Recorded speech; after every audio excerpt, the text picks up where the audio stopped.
Hello friends, ಅಸ್ಸಲಾಮ್ ಅಲೈಕುಮ್, ನಮಸ್ಕಾರ. ಹೇಗಿದ್ದೀರಾ ಎಲ್ಲರೂ?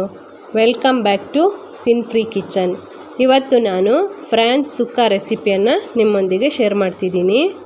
ಒಂದು ಮಿಕ್ಸಿ ಜಾರ್ ತಗೊಂಡು ಅದಕ್ಕೆ 3 ಸ್ಪೂನು ಅಚ್ಚ ಖಾರದ ಪುಡಿ ಹಾಕಿ, ನಿಮಗೆ ಖಾರ ಎಷ್ಟು ಬೇಕೋ ಅಷ್ಟು ನೋಡಿ ಹಾಕ್ಕೊಳ್ಳಿ.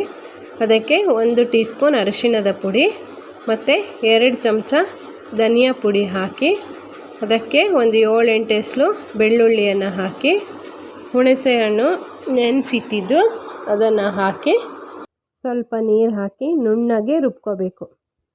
ಒಂದು ಬಾಣಲಿಗೆ 2 ಚಮಚ ಎಣ್ಣೆ ಹಾಕಿ, ಅದಕ್ಕೆ 1 ಈರುಳ್ಳಿ ಸಣ್ಣದಾಗಿ ಹೆಚ್ಚಿದ್ದು ಹಾಕಿ ಚೆನ್ನಾಗಿ ಫ್ರೈ ಮಾಡಬೇಕು. ಇದಕ್ಕೆ 1 ಟೀ ಸ್ಪೂನ್ ಉಪ್ಪು ಹಾಕಿ ಇದನ್ನು ಚೆನ್ನಾಗಿ ಫ್ರೈ ಮಾಡಬೇಕು.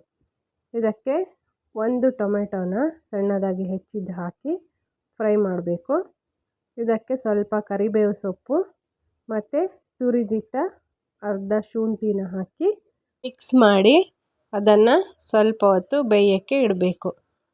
ಚೆನ್ನಾಗಿ ಬೆಂದ ಈ ಮಸಾಲೆಗೆ ಕ್ಲೀನ್ ಮಾಡಿಟ್ಟ ಪ್ರಾನ್ಸನ್ನು ಹಾಕಿ ಚೆನ್ನಾಗಿ ಮಿಕ್ಸ್ ಮಾಡಿ ಇದನ್ನು ಸ್ವಲ್ಪ ಹೊತ್ತು ಬೇಯೋಕ್ಕೆ ಇಡಬೇಕು. ಬೆಂದ ಈ ಫ್ರಾನ್ಸಿಗೆ ರುಬ್ಬಿಟ್ಟ ಮಸಾಲೆಯನ್ನು ಹಾಕಿ ಚೆನ್ನಾಗಿ ಮಿಕ್ಸ್ ಮಾಡಬೇಕು.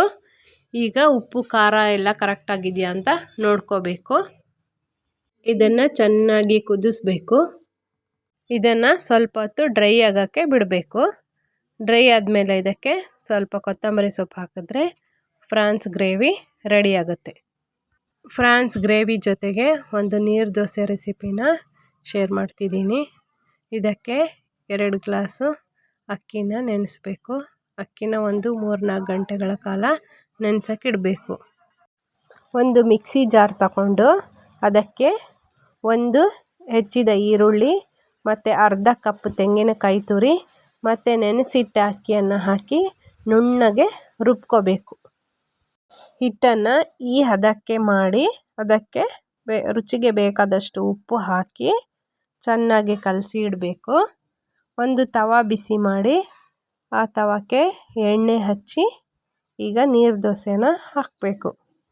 ಹೀಗೆ ಹಾಕಿ ಇದು ಚೆನ್ನಾಗಿ ರೋಸ್ಟ್ ಆದಮೇಲೆ ತೆಗೆದ್ರೆ ಬಿಸಿ ಬಿಸಿಯಾದ ನೀರು ದೋಸೆ ಫ್ರಾನ್ಸ್ ಗ್ರೇವಿಯೊಂದಿಗೆ ಸವಿಯಲು ಸಿದ್ಧ. ಫ್ರೆಂಡ್ಸ್, ಈ ವಿಡಿಯೋ ಇಷ್ಟ ಆದರೆ ಲೈಕ್ ಮಾಡಿ, ಶೇರ್ ಮಾಡಿ, ಕಮೆಂಟ್ ಮಾಡಿ. ಹೊಸದಾಗಿ ವಿಡಿಯೋ ನೋಡುವವರು ತಪ್ಪದೇ ಸಬ್ಸ್ಕ್ರೈಬ್ ಮಾಡಿ ಸಿನ್ ಫ್ರೀ ಕಿಚನ್ಗೆ ಸಪೋರ್ಟ್ ಮಾಡಿ.